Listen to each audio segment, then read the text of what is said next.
What's going on, YouTube? Back with another video. It's gonna not be that long of a video. Just doing something real basic. But we're gonna do the spark plugs, and we're gonna do a radiator swap on, I don't know what year this is, probably like a 2012 Dodge Journey. So if you've never done it before, this is a video on how to do it and save you some money. So I'm gonna go ahead and flip the camera around. Don't forget to like, share, subscribe, and comment to the video. Give it a thumbs up if you like the video. We'll flip the camera around and we're gonna get to it. All right, here's the truck. Nice clean truck. We already took the cover off, which is this. So you didn't get a chance to see that get done. Which is nothing but they kind of just pop off. You don't even have to just pull up on it hard enough. I don't think any screws hold it. But it got 4 coil packs. It's only a 4-cylinder engine. Those are the coil packs, which don't look bad or old or anything like that. He gonna go ahead and take the plugs out. You saw he just pushed the red tab back. You can see that. You move the red tabs back, and then you just pull it on out. It exposed the 4 spark plugs up underneath there. So we're gonna start with that. The car was driven over here to me. So we're gonna let the radiator cool down for a minute before we replace the radiator. We also gonna replace the radiator hose clamps, the air filter, the serpentine belt. You can see it looks worn. She's really just getting a major tune-up done to the vehicle. And these are all the things that I suggested to her, which I'm glad I did, because look at the belt. It is worn. I'm not sure if you can see how worn that belt is. Just been on the car for a while. The car got, I think, close to 140 on it. Not sure how many exact miles, but I'm pretty sure it's close to 140. So you start getting up there in mileage, it's always best to go ahead and do a full tune-up. So that's what we're gonna do. Full tune-up plus a radiator swap.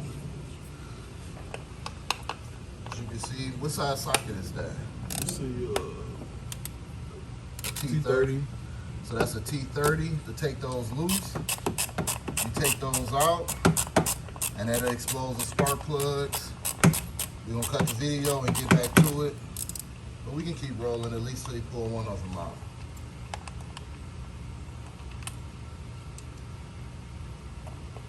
And just pull it straight out. Now let me see that. Yeah, you did. These got the same thing on your Ford. As you can see this, now there's things you look for when you're looking at a coil pack. For one, that oil residue. You see a little bit of it on there, so it may be a valve cover leak. That's usually an indication of that. But it's not a lot of oil right here at the tip of it. You want to see, look and see if this is deteriorating, worn, damaged in any kind of way. It's best to go ahead and replace it. But this one looks like it's in decent shape. She wasn't really having these. Coil packs go bad, they will throw a fault as well. You can put them back in any position. They're not numbered or anything like that.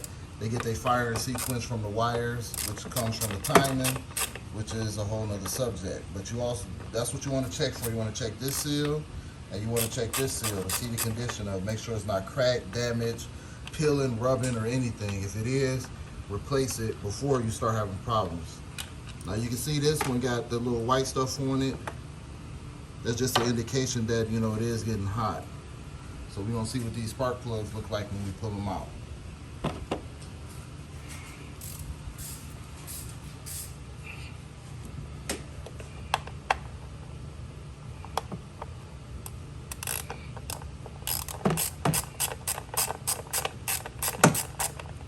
Yeah, all of these look like they're in decent shape. I don't see no real damage on any of them, which is good. They're not factory. Usually factory will have a motorcraft on the front of them, so at some point these were replaced.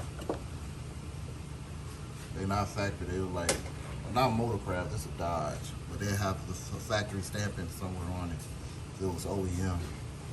But these are like they fairly good condition. Like I said, at some point these look like they were replaced. Who knows how long ago, but she's not having any issues with them.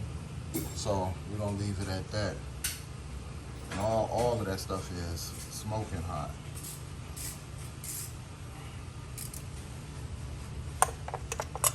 You want it longer? Yeah, we'll get to the part where he pulled one spark plug out. And he pulled one spark plug out. We're gonna look at the condition of that spark plug. We probably cut the video and we start moving on to replacing the air filter. I gotta look in the bag and see what else get replaced. After the air filter, we're gonna put the spark plugs and everything back. Then we're gonna hit the air filter after we replace that. Then we're gonna do the belt. After we replace that, the radiator should be cool enough to go ahead and start taking the radiator out, which is the biggest process of this, probably the main reason you watching this video. So you will be able to see how it's done. Efficiently, effectively, correctly, everything. And I'm gonna show you why we're replacing the radiator. It's not, the radiator has a piece that's broken. You will be able to see what's broken and what's damaged in this video with the radiator. My extension should be in the same drawer. Yeah, but I'm just wondering if you add on to there. Huh? I'm seeing the ring that I add to it. I had to get off the other one. Yeah, that's enough. All right, yeah.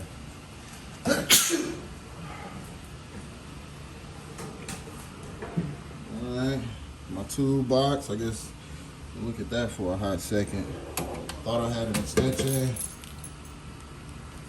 Just grab that whole blue case out the back. I guess I don't have no extensions. As you can see, I've been buying tools, getting my little box together, get my little side hustle on, plus work on my vehicle, of course, and save money. I'm actually shocked that I do not have a long extension. I know I bought a set, but I got other tools that I keep in my car, so we're gonna roll with that.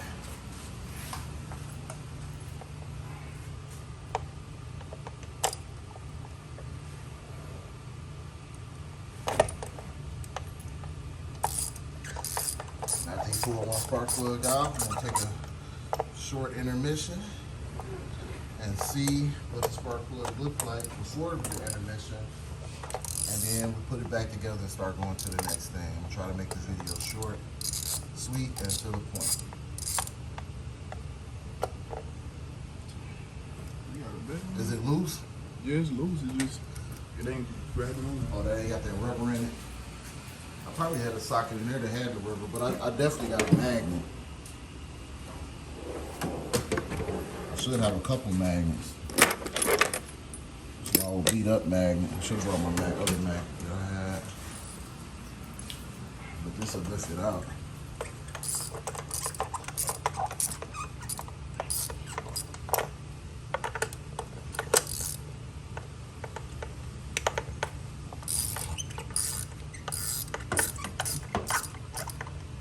This hood not even metal.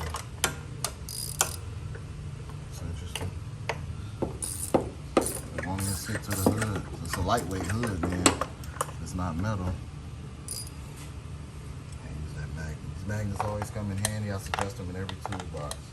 If it ain't coming out in it all the way up. See, it's shoot.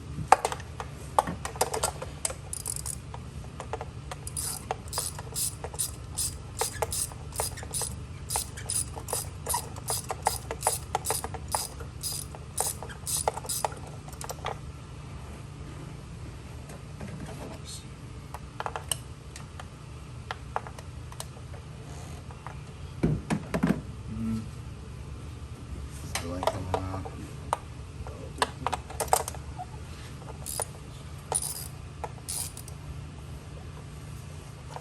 It's loose. I'm just the mag is strong. I just twisted it by hand with the extension. Let's see.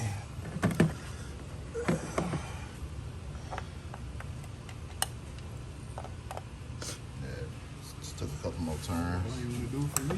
Shoot. That's what it looked like. It's an NGK plug. Actually, the plugs don't look super horrible. As you can see, the little tip has a little wear. I'm pretty sure the gap probably wider than it needs to be. But this is a normal looking spark plug. So this is a spark plug is a great indication. The condition of your spark plug is a great indication of what's going on inside the engine. It's not covered in carbon.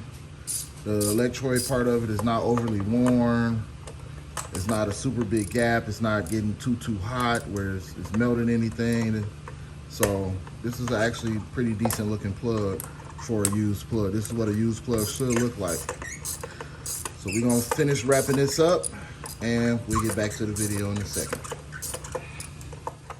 All right, y'all, I did it kind of quick, but I'm also replacing the cabin air filter. It's just part of a tune-up, and as you can see, it's just right behind the glove box. They got a little squeeze tab here. You push this tab in, squeeze tab over here. You push that tab in, and bam, it comes straight out. I've already pulled the air filter out and put the other one in there, and it gives you a diagram of the airflow. The airflow should be on the filter, which in this one it flows down. So you make sure the arrows are face downward, and then you just clip it back on in place on each side till it snap in place, and that's the cabin air filter. All right, as you can see, we back. Put a block up underneath the front tire on this side, got a brick in the back. As you can see, that's real close to my truck. So yeah, I'm about to move my truck out the way. And it had to get jacked up to get the bottom of the serpentine up, which is just the next step. It's hard to see down in there, but you got like 3 tension pulleys. I think belts are self-explanatory for the most part. You put it on the same way you take it out. I usually draw a diagram of how the belt look myself. But of course these days we got cell phones also. You can always get online and check it out. But we're gonna show the process of loosening the tensioner and taking the belt off and putting the belt back on. As you can see, the coil packs are back on. You saw that little short video. I replaced the cabin air filter. They didn't get the correct air filter up here. So I can show you both. Here's the cabin air filter, which, yeah, definitely needed to be replaced. This is what they breathing on the inside of their car. So always, you're doing a major tune-up, always replace your cabin air filter. Here's the air filter underneath the car, which as you can see, it had its share of driving moments. So I'm gonna apply that after we get a little clip of this belt getting put on, which shouldn't be too difficult. As you can see, we're getting the tools and stuff ready now. So I'm gonna cut the video till we got everything and show you which one gotta come loose to replace the belt. All right, you at the point of pulling the belt off. All right, go ahead. Oh, you got it off. It's that middle tension right there. I don't know if you can see that. You don't want to focus, but that tension in the middle, you just pull down on it with a 16 or 5/8 wrench. And look, there go the belt. Just that quick. But he did have to jack the car up, and he did remove that plastic piece from off the bottom. I'm not sure if you can see. Well, you're going to see him when he puts it back on. The tension that is needed, the tensioner, which is in the middle. Yeah.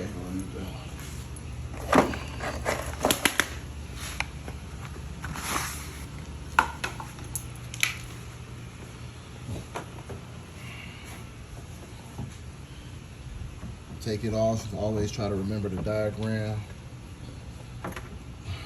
in your head if you can.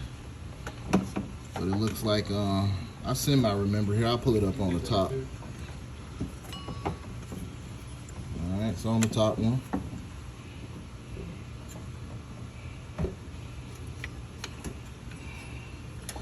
I'll hold it on the top one.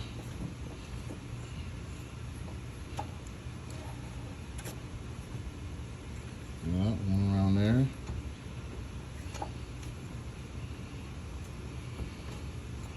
One around there. The one he just put it on is the tensioner. Up over that one.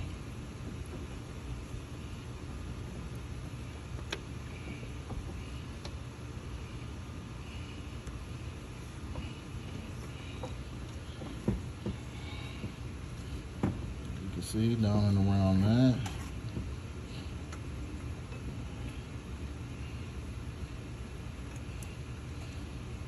It couldn't have went like that because the grooves to the alternator is on the top. So I think it went over, under,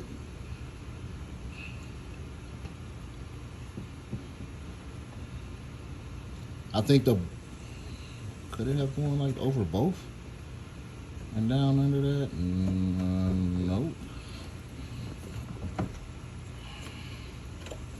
That definitely went under there.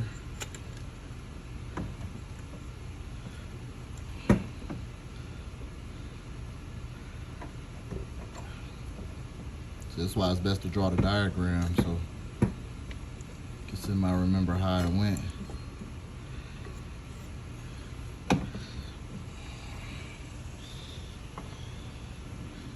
While we trying to get this together, I'm gonna take a quick short break so I can see if I can help him out on the top without having to hold this camera in this minute.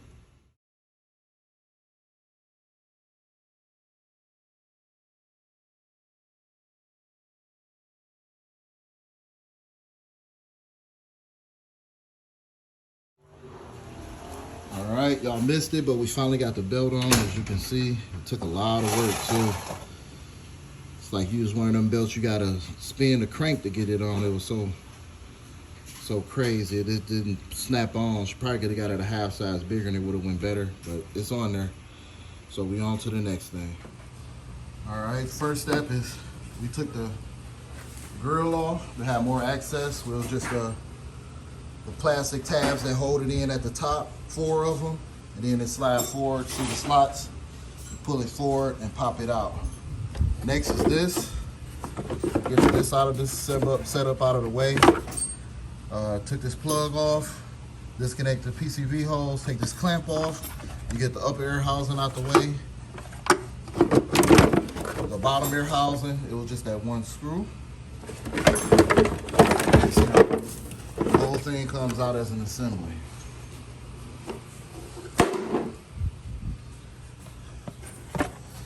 So get that hose clamp out the way, and you can see the bottom of it just kind of pushed down on there. Go ahead and take that hose clamp off so that can come out the way.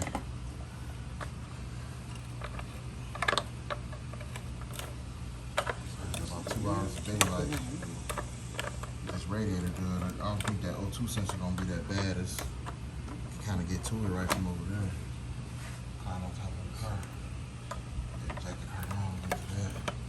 I still gotta get the air clean. I'm gonna do that last, so that's probably loose enough. So, just twist it. Just dust everywhere. You know she been on the road. It's that road dust. Flip that backwards. That's out the way. Next will be this, which I'm like 2 10mm bolts. One here and one on the other side over here. Take that out the way.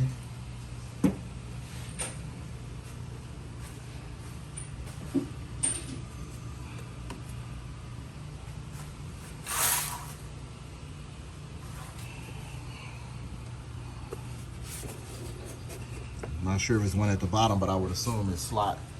What we're doing now is go ahead and get in the radiator loose. Was that a 10? It's smaller than 10. It's probably a 1/4 then. So we're gonna get that out the way. Then we're gonna get the radiator fans out the way. And then we'll have more access to the radiator. So those are pretty much the steps, the best steps to take to get all of this stuff done so we can get to the radiator. You can see the new radiator on the ground. I've already opened the box to check it out. It's always a good thing if you haven't done that specific vehicle to look at the new one and how it bolts up and how it clips on. That'll give you an idea how to get the old one out. It's always a good tech tip. Got the plugs in, we got the belt on. Do the radiator next. After the radiator, it's the O2 sensor. And it's a done deal. We got about 2 hours of daylight. So I'm gonna jump in and help. So you're gonna see a lot of skip passes on this video.